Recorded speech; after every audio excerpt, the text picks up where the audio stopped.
Okay, good morning, Clay. It's all yours.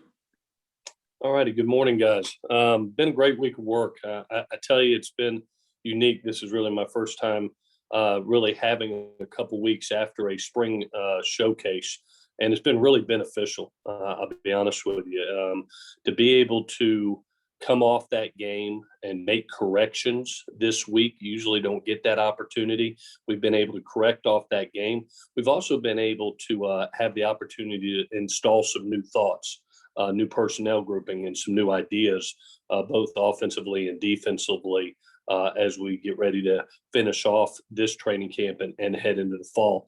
It's allowed us to work this week on some nice situational mastery opportunities, whether it's 2-minute, whether it's a 4-minute situation, overtime situation, which was a really competitive opportunity on Thursday, which was really fun for our kids.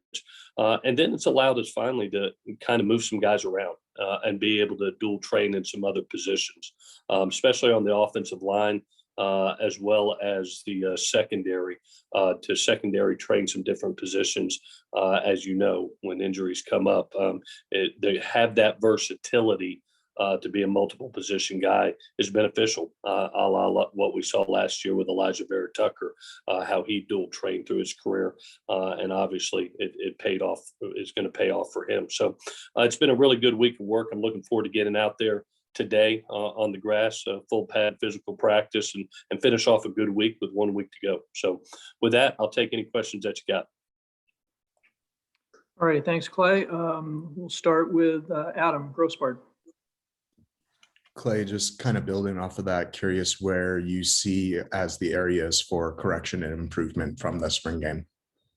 Yeah, we really focused on a little bit of more heavier personnel groupings this week, and being able to focus on that with the run game. And I thought Graham and Clay and Mike Jinks did a really nice job of instituting a couple packages that will carry over into the fall. Defensively, it's really been about the progression, keeping the progression of our young players going, especially when you look at the 14 newcomers. A lot of them happen to be in that back end of that secondary, as well as Julian Simon at the linebacker position, and continuing to progress them so they are ready to contribute come fall. And we saw on Wednesday, looked like Andrew Milek walked off the field with an injury. Wondering if you could give us an update on that. Yeah, ended up having a knee sprain, non-surgical. He'll rehab it, but just a sprain of his knee. Thank goodness. Thank you. Okay, Ryan Young. Good morning, Clay. Good morning, Ryan. Do you have any concerns about the defensive line depth with Caleb entering the portal? No. I think that we're in a good position, not only with the young men that are here and their development, but also, the new entries that are coming in also. And one of the guys that we haven't seen that I'm looking forward to getting out there is Ish. Right? And he's chomping at the bit to be able to get out there. You end up having the opportunity to get one of the better defensive linemen in the country, and Corey Foreman walking in here. Plus, the guys that are developing right now as young kids have been fun to watch. Between Jay Toya, Jamar Sakona, the Kobe Pepe, who's being able to get healthy and get back. You don't see Nick Figueroa out there right now. So right now it may look a little sparse, but as you get to the fall training camp, we're going to be in a good position once everybody gets healthy and everybody gets here. And then did any of the guys in new spots this week really jump out to you and really catch your eye? Yeah, a couple of the guys on the offensive line, I think, are doing a really nice job. I think Jonah Monheim is having maybe one of the better camps of anybody that's out there. I've also liked Cortland Ford, the progression that he is making. Justin Dietich being able to go and do not only some center, but moving over to guard. And Liam Jimmons has stepped up his game. So on that offensive line, I've seen some real progression by those guys. Also was nice to see, and I don't know if anybody noticed, but it was it was neat to see Andrew Voorhees, who's played that tackle position, also get to be able to dual train. And I thought he handled it extremely well. You can see his versatility and his athleticism, being an older guy, being able to go back and forth if needed. So I've been really pleasantly pleased the way Clay has brought those guys along, especially the young kids. Thank you. Shotgun. Yeah, Clay, I was going to ask about Andrew Voorhees. When you mentioned some left tackle potential replacements, he wasn't a guy you mentioned before the spring. Is he now a potential candidate in that mix at left tackle? He's definitely a tackle. He's been an elite interior player for us, but as you remember, played a little right tackle in his freshman year and played tackle in high school. So when Casey got the opportunity to go back home for his sister's draft day, he had to sit out a week, and that allowed us to dual train Andrew and see where he was at. And he did a magnificent job. So he is always in consideration, Shotgun, because he's played the position before, and he did it well. He did it really well. So I would say yes. He is a candidate at a tackle position if needed, and that's the beauty of what we're doing this week. As you'll see today, you'll see guys mixing and matching both interior, outside, flopping sides, for us to be able to garner enough tape of evaluation, not only in this training camp but next, to put the best 5 out there for that first ball game. And then what's your goal for the final week? You said that obviously this is a different situation, having this extra 2 weeks. Yeah. This final week with 4 practices left, what's the overall goal?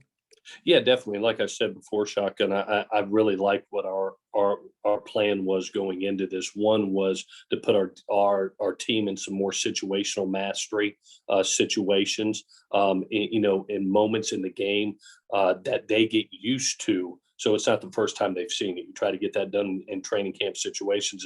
It's allowed us to be able to do that. It's allowed us to put some younger players up front and be able to advance them a little bit more and see where they're at. And it's also, like I said, it's allowed us, especially on the offensive side of the ball, some creativity and some new thoughts and new ideas and new personnel groupings that I'm really proud of Graham for sitting down and with the offensive staff and being able to institute that I think is going to help us come next year. So to be able to have this a little bit extra time to get in the laboratory and be able to see some things and see if it fits us personnel wise has been really advantageous. The progression of our young players has been advantageous. And then, just to be able to put kids in situations and then teach off that tape, whether it's a 2-minute situation of being able to catch, and when I catch the ball and the numbers are outside, I get as much as I can and get out of bounds. But when I catch the ball inside the numbers in a 2-minute situation, being able to catch it immediately, get north to get the first down without hesitation. Those little small coaching details.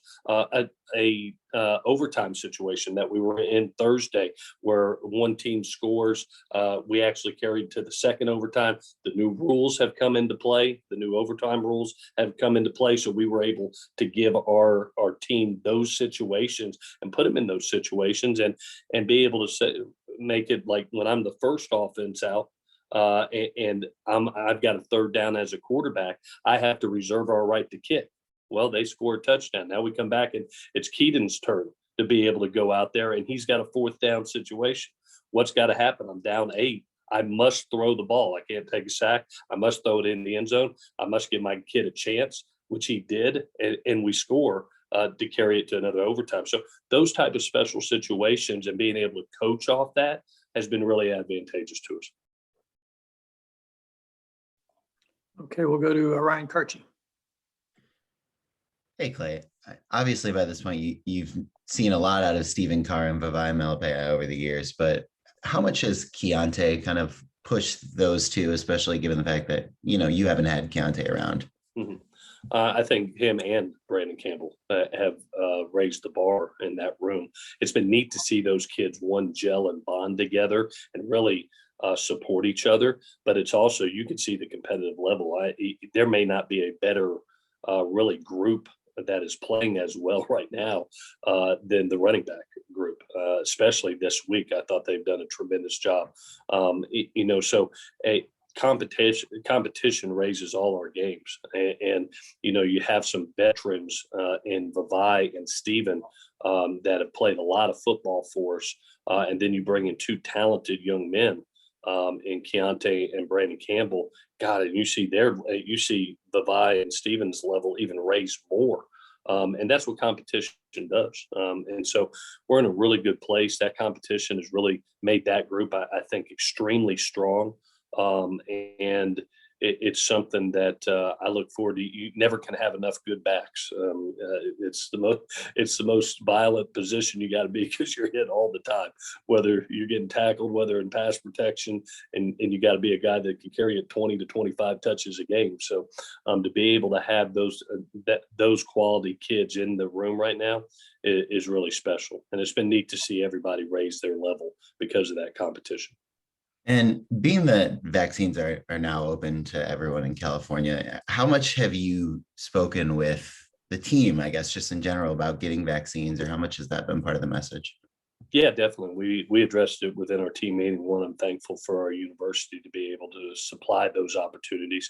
It's not mandated, but the opportunity has been given with the university, and we addressed it as a team about that. It is everybody's option, but these are the benefits from being able to take the vaccine and have educated them on it. So we have had that talk within team meeting. Some of our kids have already progressed in getting vaccinated, and our staff, all our full-time position coaches have already been vaccinated. So we are very appreciative to the university for what they have done for our football team and our USC community. Okay, Kyle Kensing. Coach, kind of a general question here, but heading into this home stretch, and with the past year being as difficult as it was, no spring ball, an untraditional preseason, how do you feel like that has sort of maybe changed or impacted the approach of the guys, here in these spring practices? I think it's been so important, and I said this at the beginning of spring, Kyle, that I felt like this camp and this off season was so critical, not only for our 14 newcomers, but really when you look at the second year player, because those guys that came midterm last year didn't get a spring training, didn't get a winter conditioning program, didn't get a summer conditioning program. They got an abbreviated fall training, a short training camp, and 6 games. So the natural progression of a young man going from the high school level to the college level was not the same. And so we really felt like we needed to make a true investment in our football team, both physically, mentally, as well as on the field. And so when we got back on January 15th, obviously a lot of our kids are from out of state. And at that point in time, we had the 2-week quarantine. So we decided to not start the whole team until February 1st and commit 8 weeks of strength and conditioning with Robert Steiner. That also not only trained our kids, but helped the culture of our football team. We brought in all our position coaches to each and every workout and really bonded as a team, but really grew in strength and conditioning as a team. I thought that allowed us to be ready for this training camp, which I did not want to rush. I wanted to make it a 6-day-a-week for 5 weeks to be able to have a practice, learn from that practice, have enough time to reinstall for the next day, give our bodies the opportunity to recover and truly make the most of that 5 weeks. So it's been a 13-week cycle and a 13-week grind. We're on week 12 right now. And I'm really proud of our kids. I'm really proud of our staff for the commitment they made to this offseason because I believe it's going to pay dividends for next year. And I thought it was critical for the development, not only of our first-year kids that are right here, but really those second-year players. Okay, we'll jump to RJ. Hey, Clay, I was wondering if you could talk about what you've seen from your 2 freshman quarterbacks in these first couple practices without Mo available. And then How far down the line into fall camp would you ideally like to see that backup quarterback competition go? And the beauty of what we have, especially with two young quarterbacks, is 40 practices, RJ. We got 40 practices before we play a game, 15 in the spring, 25 in fall camp, and we'll need every one of them. The kids have done a really nice job, of learning. There has been growing pains, but gosh, they have shown flashes of brilliance, both of them. And we took the approach, and I sat them both down in the room, all the quarterbacks together, and said, guys, this spring is not about, oh, let me look over my shoulder and where am I at, or how many reps am I getting? Am I running with the ones, the twos, the threes? This is about us getting better from practice to practice. To live in the moment. All right. What do I need to focus on? What is my area of growth? Learning this system, getting comfortable within the system so I can make great decisions, so I can get the ball out on time, so I can throw accurate passes, so I can learn the difference of the speed of the game between high school and college and focus on that rather than, oh, where do I sit? Well, after 40 practices, we'll make that decision on who's the best in the moment. And it'll take us that 40 practice. We'll release, just like we did last year, a 2 deep the Friday before the game. And that's for all positions. But when you're talking about two young quarterbacks who are getting ready for the first time to be thrust into college and are one snap away from now playing, with Mo being out, there's a lot of work to be done and a lot of evaluation to be done over those 40 practices. But I'm proud of both kids.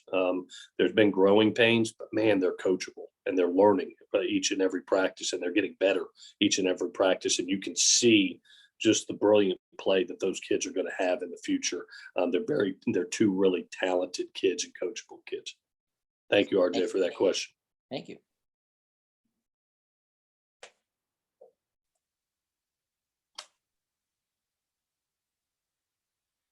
Antonio? Clay, how would you view Keaton's spring so far? I know he's still developing a rapport with some of the receivers he hasn't really played a ton with yet. I know there's been some interceptions in there too. How would you view it so far?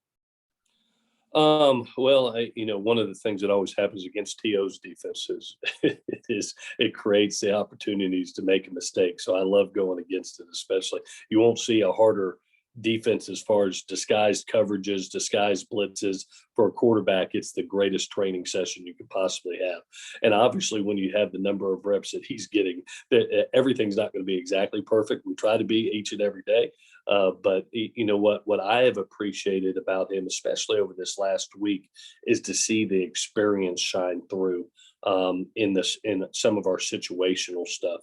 Our 2-minute drill, he handled to perfection. Like a vet should. From his sense of urgency of getting guys to the line, to the plays that are called and executed, to being able to be a field general with the clock. Thursday in our overtime session, just the decisions he made to protect the ball when it wasn't there and throw it away, or when it became 4th down, I knew I had to make a play to fit it in a window that big. His experience and his leadership is really shining through right now. I think that's been his biggest area of growth. I think a great quarterback always provides hope to your football team, and that's what he does. When he steps on the field, everybody understands, man, we're in a great situation. You mentioned the other thing that I think is really important, because there are going to be, when you lose a Michael Pittman, a Tyler Vaughn's, and an Amon-Ra St. Brown over a 2-year period of time, 3 NFL receivers, there's going to be the next guy up, and the opportunity for that individual, a Gary Bryant that's coming on, a Brew McCoy that's coming on. We've seen a Michael Jackson really play well, a transfer in KD Nixon that's really showing veteran leadership. But the chemistry that needs to be created, not only through these 15 practices, but through the 8 weeks of our summer cycle, to be able to have our player run practices and be able to continue developing that chemistry will be key. And so this has been a good camp for him, not only from a leadership standpoint, from really controlling the offense standpoint, but really developing the chemistry with those other kids that need to continue through the summer as well as fall camp.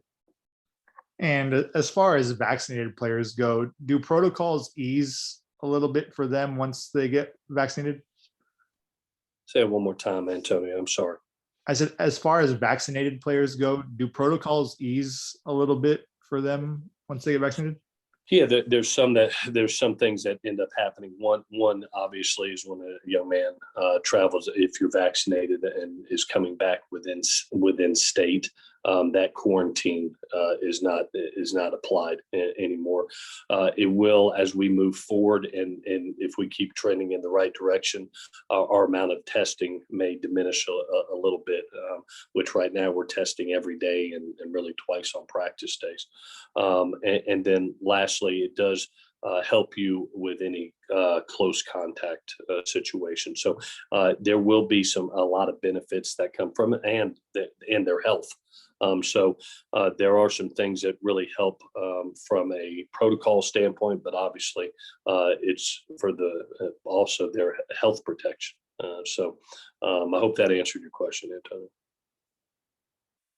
Okay, we'll go back to Ryan Young. Clay, you mentioned Julian Simon earlier. He's a guy we haven't talked a lot about this spring and have only seen sporadically in the team periods. What's the biggest thing he has to keep getting better at and show you? Yeah, he's really learning the speed of the game and how fast decision making has to happen, especially at that position. The one thing that is great for him is he's got T.O. coaching him. And T.O.'s style is a tough love, style of coaching, and it has helped Julian progress so much from practice 1 to where we are right now, practice 12. It's like night and day. He's gone from deer to headlights to, man, this guy got a chance to contribute.